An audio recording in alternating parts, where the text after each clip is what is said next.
This is America in the Morning from Westwood One. Good morning, I'm John Trout. It's Wednesday, April 9th, 2025. Here's what's coming up on America in the Morning. President Trump's Liberation Day tariffs go into effect today. $2 billion a day. I'm John Stolnis in Washington. House Republicans in turmoil over a budget plan. We need to follow through now and get the job done. I'm Rich Johnson. The U.S. Internal Revenue Service has agreed to share immigrants' tax data with Immigration and Customs Enforcement. I'm Marcela Sanchez. The U.S. Defense Secretary with stern words for China surrounding the Panama Canal. China did not build this canal. I'm Clayton Neville. On Wall Street, a big rally turned into a losing day for stocks yesterday in wild, tariff-fueled trading again. I'm Jessica Ettinger. A federal judge has ordered the White House to restore the Associated Press's full access to cover presidential events. I'm Lisa Dwyer. All ahead on America in the Morning. The Liberation Day reciprocal tariffs President Trump announced last week are set to go into effect today. But the administration indicates some countries are ready to deal. This comes after more losses in the stock market and Wall Street futures pointing lower again today. John Stolnis has the latest from Washington. In a D.C. speech last night, the president lashing out at critics of his tariff plan. You know, I get hit by the press about tariffs. We're making $2 billion. This isn't 35 million, that's peanuts. $2 billion a day. And then they say, gee, they don't know. You know, this is only the enemy can be talking this way.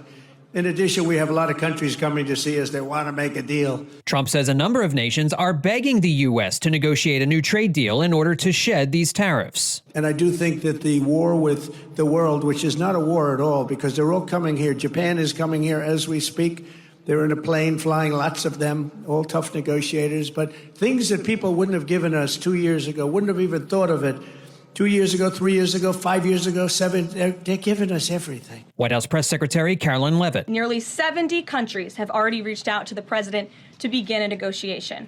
Countries are falling over themselves to reform their unfair trade practices and free open their markets to our country. However, China is not one of them. Already in line to see a 34% tariff increase today, President Trump plans to add an additional 50% tariff on Chinese goods after Beijing threatened a reciprocal 34% tariff on all American goods. That would be a combined 104% tariff on Chinese items when all tariffs are added up. Countries like China, who have chosen to retaliate and try to double down on their mistreatment of American workers, are making a mistake. President Trump has a spine of steel, and he will not break. And America will not break under his leadership. On Capitol Hill, most Republicans are standing behind President Trump's tariff regime. In a Senate hearing, U.S. Trade Representative Jamison Greer told lawmakers the status quo was unacceptable. We must move away from an economy that's based solely on government spending and the financial sector. However, while Republican Senator Tom Tillis told Greer he was keeping an open mind, he wanted to know who is ultimately responsible for these tariffs, for better or worse. So if you own this decision, then I'll look to you to figure out if we're going to be successful. If you don't own the decision, I'm just trying to figure out whose throat I get to choke if it's wrong, and who I put up on a platform and thank them for the novel approach that was successful if they're right. Wall Street endured its second straight day of manic swings, with the S&P 500 up a little over 4% in early trading, only to fall to a loss of 3%, finally finishing the day down 1.6%. John Stolnis, Washington. House Republicans deal with internal turmoil in the effort to come up with a budget plan for the next fiscal year. Correspondent Rich Johnson reports that members of the Conservative Freedom Caucus appear to be holding the line on their opposition to a Senate-led bill. Despite the pleas of House GOP leader Steve Scalise, We need to follow through now and get the job done. members of the House Freedom Caucus, the body's most conservative group, are not going along with the budget blueprint adopted by the Senate, which House leaders hope to bring to a vote today or tomorrow. It's frankly a joke from the Senate, and it's more of the same swamp stuff that we've been dealing with for years, and so nothing's changed. Texas Republican Chip Roy was among several members who went to the White House Tuesday to hear President Trump's pitch. Other caucus members say they weren't invited, and the Freedom Caucus chair, Maryland's Andy Harris, declined his invitation. That took House Speaker Mike Johnson by surprise, we and reporters told him. It sounds uncharacteristic for Dr. Andy Harris. He's a very reasonable guy. He's always open to tough conversation. So I don't know. He didn't tell me that. After the White House meeting, Roy said he is still a no on the Senate plan because it doesn't cut enough spending. Republicans can only afford to lose 2 members, assuming a straight party line vote. Freedom Caucus leaders say as many as a dozen of their members will vote no on the resolution that's only an outline for detailed budget talks, not an actual budget bill. I'm Rich Johnson. Top U.S. official resigns over immigration policy. When America in the Morning continues after these messages.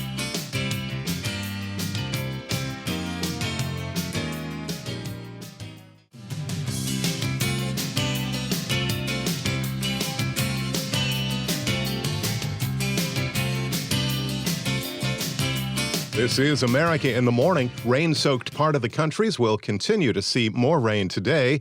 Here's AccuWeather.com meteorologist LaTroy Thornton. While the daylight hours of today bring a mainly dry Wednesday for parts of the South that have been devastated by historic flooding in recent days, a new disturbance tracking across the plains and diving through the Great Lakes region will drag some showers into at least northern parts of Kentucky by day's end today. Through tonight, a band of steadier rain is expected to develop over southern Illinois and Indiana, extending southward across much of Kentucky into early in the day on Thursday, before a second round of rain arrives later in the day.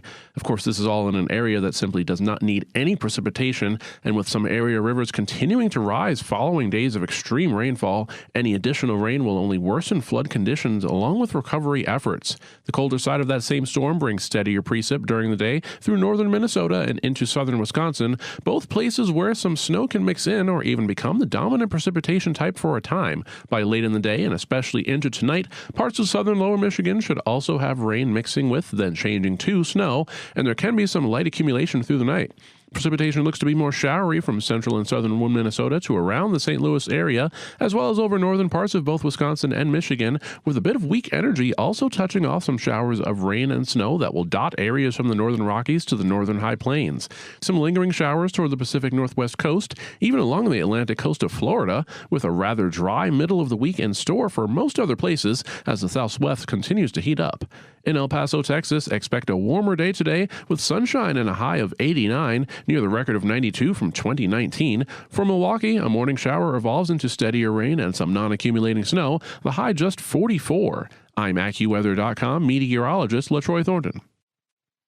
Don't forget you can follow us wherever you get your podcasts. Listen on your favorite platform. Just search America in the Morning. Within hours of the IRS reaching a compromise that allows the Immigration and Customs Enforcement Agency to access tax data, Acting Internal Revenue Service Commissioner Melanie Krause abruptly resigned. Correspondent Marcela Sanchez has details of the IRS-ICE agreement. The U.S. Internal Revenue Service has agreed to share immigrants' tax data with Immigration and Customs Enforcement. The agreement allows ICE to submit names and addresses of immigrants inside the U.S. illegally to the IRS for cross-verification. Acting ICE Director Todd Lyons told reporters in Arizona the agreement will help ICE find people who are using someone else's identity to collect benefits. We wouldn't be targeting individuals who have work authorization, as you said, because if you have a work authorization, then you have some type of status in the United States. Working with the Treasury and other departments is strictly for major criminal cases, Lyons says. The Treasury argues the agreement will help carry out Trump's border agenda. Advocates say the data sharing violates long-standing privacy laws. I'm Marcela Sanchez. Defense Secretary Pete Hegseth has some tough talk for China in remarks at a U.S. naval base near the Panama Canal. Correspondent Clayton Neville reports. Hegseth said America will protect the canal from Chinese influence. It makes Panama and the United States less secure, less prosperous, and less sovereign. And as President Donald Trump has pointed out, that situation is not acceptable. He was grateful to leadership. President Molino's decision to withdraw from the Belt and Road Initiative reflects his government's clear understanding of China and the threat it poses. He said the canal's under a persistent threat from China. China did not build this canal. China does not operate this canal. And China will not weaponize this canal. Together with Panama in the lead, we will keep the canal secure and available for all nations through the deterrent power of the strongest, most effective, and most lethal fighting force in the world. Response from China. A statement from the Chinese embassy in Panama said the U.S. is trying to sabotage Chinese-Panamanian cooperation over its geopolitical interests. I'm Clayton Neville. Musk quarrels with White House official when America in the Morning continues after these messages.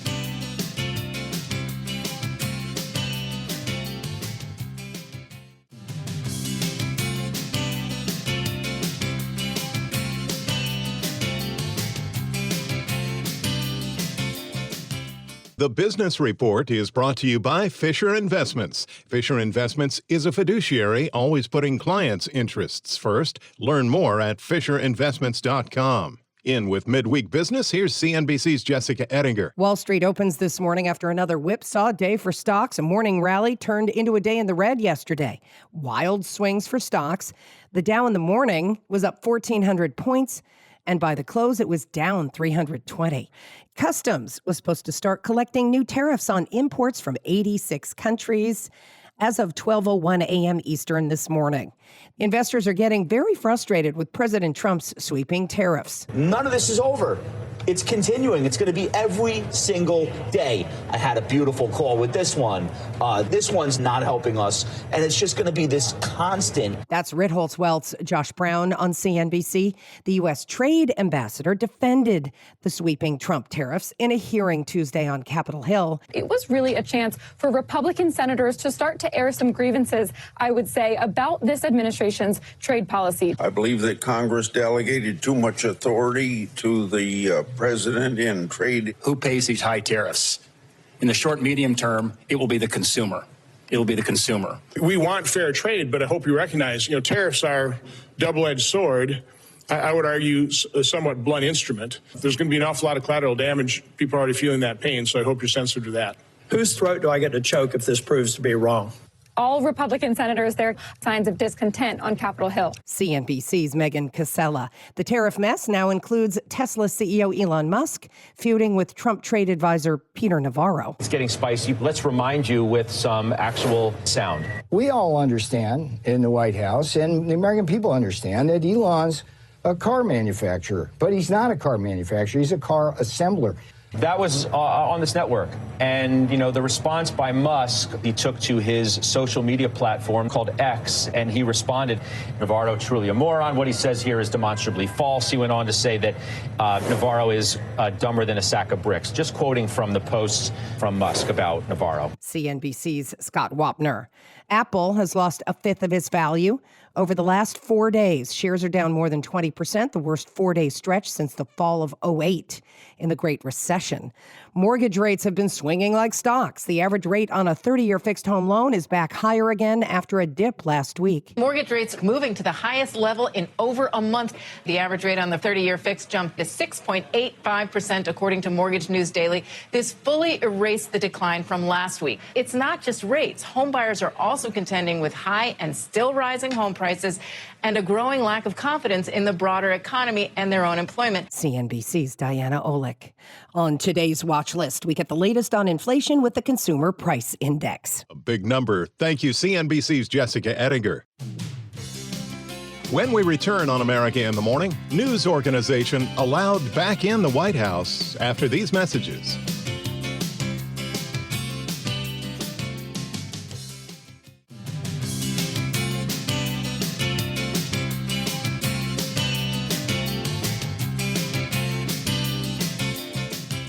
In Texas, Governor Greg Abbott announced that there will not be an early election to fill the House seat of the late Congressman Sylvester Turner. The Houston area Democrat died last month. Abbott said the election to fill his seat will be held November 4th on the state's election day. House Minority Leader Hakeem Jeffries has threatened a lawsuit to force an early election. Republicans currently hold a slim 220 to 213 majority, and a special election would likely be won by a Democrat in that district. Also from Texas, Attorney General Ken Paxton will run for the United States Senate. Paxton, who will vie for the seat currently held by fellow Republican and Texas Senator John Cornyn, made the announcement on Fox News, telling Laura Ingraham that it's time for a change. Paxton is a longtime supporter of Donald Trump and is a MAGA firebrand who classifies Cornyn as a Republican in name only. In a social media post, Cornyn's campaign called Paxton a fraud, with conflicts where it comes to the law and DEI. Republican strategists believe this will become the most expensive primary in Lone Star State history. Shifting gears, in a case that's become a First Amendment issue, the Associated Press has won back the right to full coverage of the White House. Lisa Dwyer has details. A federal judge has ordered the White House to restore the Associated Press's full access to cover presidential events, ruling on a case that touched at the heart of the First Amendment. The judge, a Donald Trump appointee, ruled that the government cannot retaliate against the AP's decision to not follow President Trump's executive order to rename the Gulf of Mexico. The AP has been blocked since February 11th from being among the small group of journalists to cover Trump in the Oval Office or aboard Air Force One. The Trump administration has said that it was up to its own discretion to determine who gets to question the president and when. The AP's decisions on what terminology to use are followed by journalists around the world through its influential style book. Different news outlets have used different approaches, some skirting the renaming issue by calling it the Gulf. I'm Lisa Dwyer. America in the Morning for Wednesday, April 9th, 2025 is produced by Jeff McKay. I'm John Trout. This is Westwood One.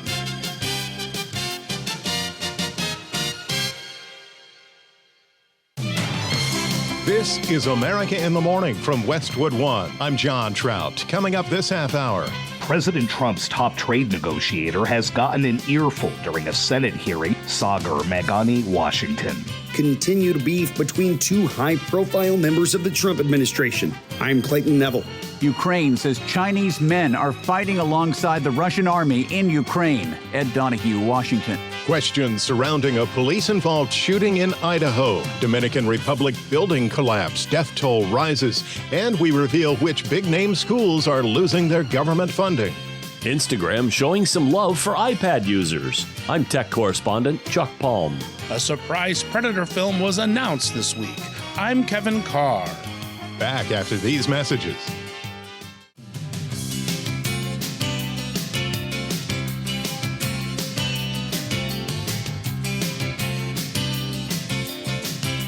This is America in the Morning. The heat is on for the Southwest today with the forecast. Here's AccuWeather.com meteorologist LaTroy Thornton. Temperatures are on the way up over the Southwest as a dome of high pressure becomes more amplified over the region through the end of the week. This will result in plenty of sunshine, but also highs rising from the 80s to the upper 90s, 10 to 20 degrees above the historical average for many. This sort of heat will threaten daily record highs at times, while giving cities such as Phoenix the first triple-digit heat of the year. In fact, Phoenix is currently expected to have 3 straight days of highs above 100 degrees from Thursday to Saturday, all of which would be daily record highs, with Saturday's current record high of 99 set way back in 1936. This all comes against the backdrop of expanding drought conditions, as a large swath of the region is in a severe or even extreme drought, with even some pockets of exceptional drought, the highest category. In fact, mainly dry conditions persist across both coasts and essentially all of the southern half of the nation today, with several zones of seasonally strong high pressure working together to keep precipitation at bay. This includes areas from the lower Mississippi River Valley through southern Kentucky that are still trying to recover from the heavy rains and devastating flooding of last week, and rivers are continuing to rise in some areas even without precipitation in the forecast. Farther to the north, a storm passing through the nation's center will be able to trigger some showers from Minnesota to south-central Illinois and eastward into Ohio. In some places, especially from southeastern Wisconsin into southwestern lower Michigan, the precipitation will come down hard enough that rain will be able to change over to snow, especially by tonight, leaving up to 1 to 3 inches of snow accumulation. Otherwise, look for spotty rain and snow showers today from the interior northwest toward the western Dakotas. That's the weather across America. I'm AccuWeather.com meteorologist LaTroy Thornton. Remember, you can follow us wherever you get your podcasts. Listen on your favorite platform. Just search America in the Morning. It's a roller coaster nobody wants to ride. Yesterday, the Dow Jones Industrial Average swung over 2,300 points, with Tariff fears, concerns about the economy, recession anxiety, and worries about consumers paying higher prices not only scared Wall Street, but led to a hearing in Congress where senators on both sides of the political aisle demanded answers from President Trump's top trade negotiator. Washington correspondent Sagar Meghani reports that today, China faces a U.S. tariff of over 100%. Sales tax is increasing prices for families. It's also causing huge losses in Americans' retirement savings. Ambassador Greer, would the administration reverse course if the president's tariffs led to 10% inflation? Senator, the president is fixed in his purpose. This trade deficit and the offshoring and loss of manufacturing jobs is something that's persisted for too long, and it's dangerous. President Trump's top trade negotiator has gotten an earful during a Senate hearing over the president's tariffs and days of market chaos. We have a trade surplus with Australia. We have a free trade agreement. Why? They are an incredibly important national security partner. Why were they whacked with a tariff? Senator, despite the agreement, they ban our beef, they ban our pork. The criticism came even from Republicans like North Carolina's Tom Tillis, who wants to know who's responsible if the tariffs fail. In this scenario, the decision maker who decided the alla prima approach, who has obviously had to have spent time anticipating what we saw in the markets and some of the pushback, I'm assuming this all got gamed out because it's a novel approach, it needed to be thought out. Whose throat do I get to choke if this proves to be wrong? Telling U.S. Trade Representative Jamieson Greer he's skeptical. The president's strategy is already bearing fruit. Greer points to dozens of nations wanting to negotiate over reducing trade barriers. Still, this adjustment may be challenging at times. Oregon Democrat Ron Wyden says it's already chaotic, and Congress has given away its constitutional authority to set taxes, including tariffs. It is time to take that power back. But Majority Leader John Thune's shown no sign he'll allow a vote on a bipartisan bill for oversight of the tariffs. It just seems like we've decided to begin a trade war on all fronts. Sagar Meghani, Washington. The subject of tariffs was also the catalyst for a spat between two high-profile members of the Trump administration that's catching the attention of the White House. Correspondent Clayton Neville has details of the brouhaha between the face of Doge and the president's former National Trade Council director and current trade advisor. President Trump's trade advisor, Peter Navarro, was on CNBC this week talking about President Trump's tariffs in the auto industry when he suggested that Doge head Elon Musk is not a car manufacturer, but instead said Tesla was more like an assembler in the United States. If you go to his Texas plant, a good part of the engines that he gets, which in the EV case is the batteries, come from Japan and come from China. The electronics come from Taiwan. Navarro said the Trump administration wants parts manufactured here in the U.S. Musk bit back on social media, saying on his platform X, Navarro is truly a moron. White House Press Secretary Caroline Leavitt was asked about the back and forth between the two. Boys will be boys, and we will let their public sparring continue. And you guys should all be very grateful that we have the most transparent administration in history. Musk made another post defending his brand. He said Navarro's dumber than a sack of bricks, and that by any definition, Tesla's the most vertically integrated auto manufacturer in America. I'm Clayton Neville. A community in Idaho is seeking answers after police responded to a domestic disturbance call, opening fire when a teenager moved toward them armed with a knife. Jennifer King reports on the circumstances surrounding the autistic teen and conflicting accounts of the events that unfolded from both the police and neighbors who witnessed the incident.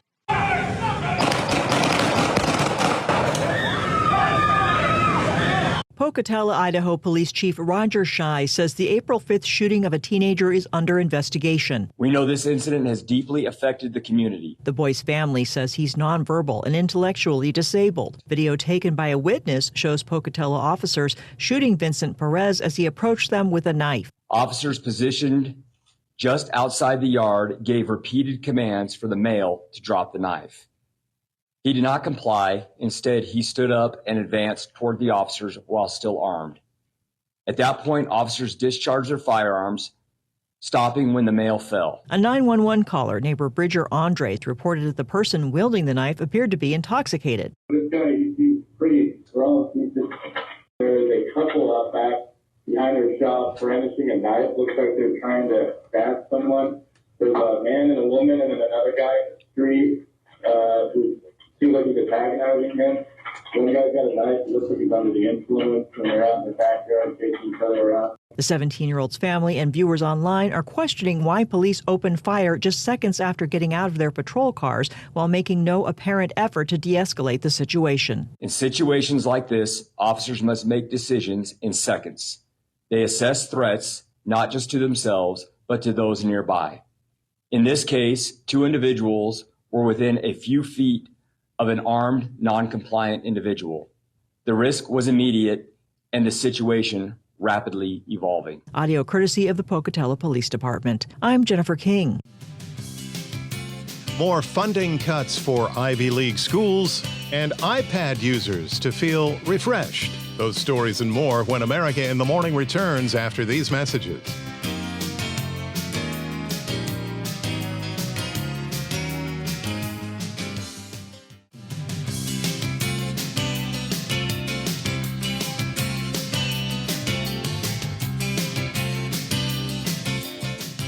Despite both parties agreeing in meetings with the Trump administration to move toward the peace table, fighting is still raging between Russia and Ukraine. And within the past 24 hours, Russia launched a drone and missile attack against Kyiv, while Ukrainian forces moved into Russian territory. However, the situation also became murkier as correspondent Ed Donahue reports on an allegation of Chinese military involvement in the war in Ukraine. President Volodymyr Zelensky says they captured Chinese fighters. He says Ukrainians entered the battle in Donetsk and two other regions with 6 Chinese fighters. 2 were captured. Accordingly, there were documents and passports.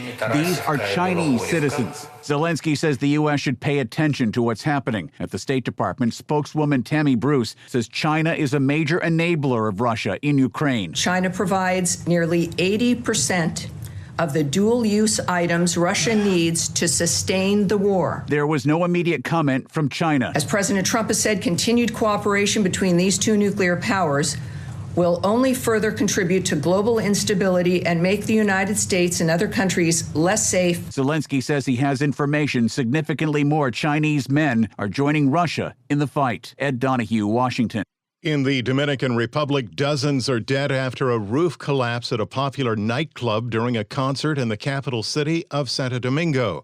The death toll includes 2 former Major League Baseball players, Octavio Dotel and Tony Blanco, as well as Dominican Republic Provincial Governor Nelcy Cruz and famed Dominican singer Ruby Perez, who was performing on stage when the roof caved in. In addition to the mounting death toll, another 150 were injured. The cause of the collapse is under investigation. Shifting gears, it's expected that a ruling could come as soon as Friday regarding the status of a Columbia University activist currently being held by the Trump administration and facing deportation. Correspondent Julie Walker has been following the case. An immigration judge says she'll decide later this week whether the government can continue to detain Mahmoud Khalil, the Columbia University activist facing deportation for his role in pro-Palestinian campus protests. Judge Jamie Comins is giving the federal government until Wednesday to turn over its evidence against Khalil, who is a legal U.S. resident. In court Tuesday, Comins said if that evidence does not support his removal, then I'm going to terminate the case on Friday. On March 8th, Khalil became the first in a growing number of foreign-born students targeted for deportation by the Trump administration under a rarely used statute that authorizes the Secretary of State to expel non-citizens who pose what the government considers adverse foreign policy consequences. I'm Julie Walker. The Department of Commerce says it's slicing $4 million in government funding to Princeton University, becoming the latest Ivy League institution to face grant cuts over their school policies. Commerce Secretary Howard Lutnick said in a news release the cuts were made after what he called a detailed, careful, and thorough review of the department's financial assistance programs. Fox News reported that the funding was being used by Princeton for climate research.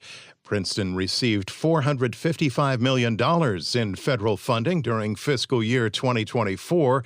Last week, Princeton was also notified by 3 other government agencies that they were facing suspension of separate research grants. The Trump administration also announced they are freezing more than $1 billion in funding for Cornell University and $790 million for Northwestern amid civil rights investigations into both schools. Cornell and Northwestern are both facing investigations into allegations of anti-Semitism during anti-Israel actions last year and into accusations of racial discrimination stemming from their efforts to promote diversity, equity, and inclusion programs.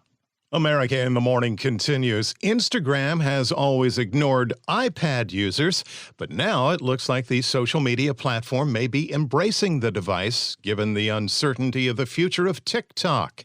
With more, here's our tech correspondent, Chuck Palm. After a few years of avoiding the iPad, Meta may be developing a version of Instagram specifically for that Apple platform. Users who currently access Instagram on their iPad generally just get a larger version of the iPhone app. And now, with the future of TikTok being in question, Instagram is making moves to appease a much larger user base. Instagram shunned the iPad community 3 years ago when boss Adam Mosseri had a few comments about the platform.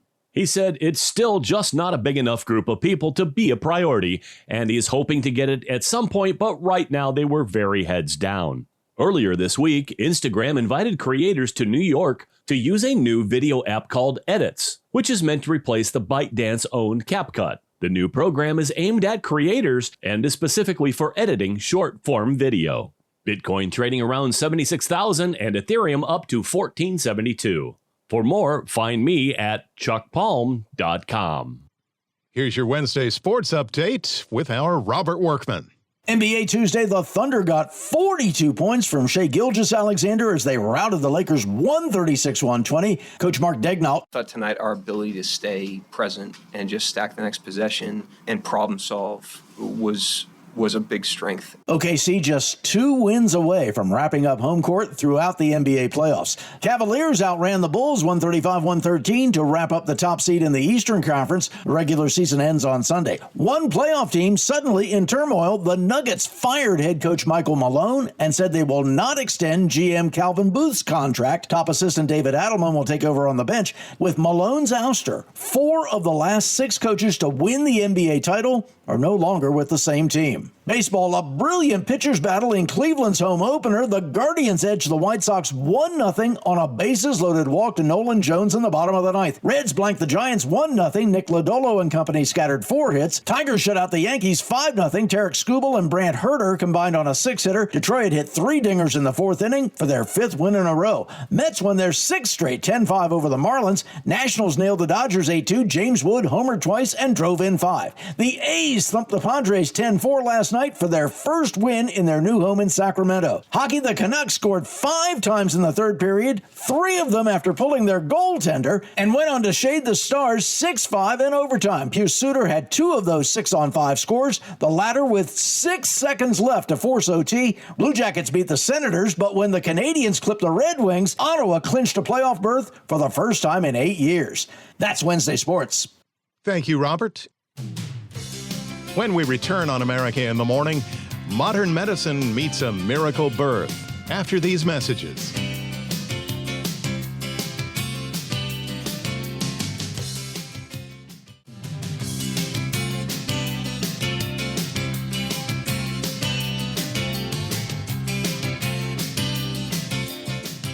An old franchise is getting new life. Kevin Carr reports on the rebirth of the Predator films.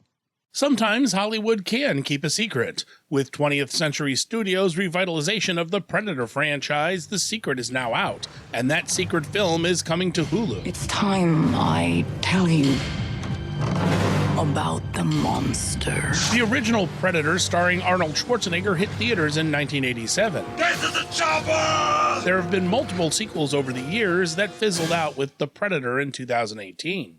However, 4 years later, Hulu released Prey direct to streaming, and it became an unexpected hit. It knows how to hunt. I know how to survive.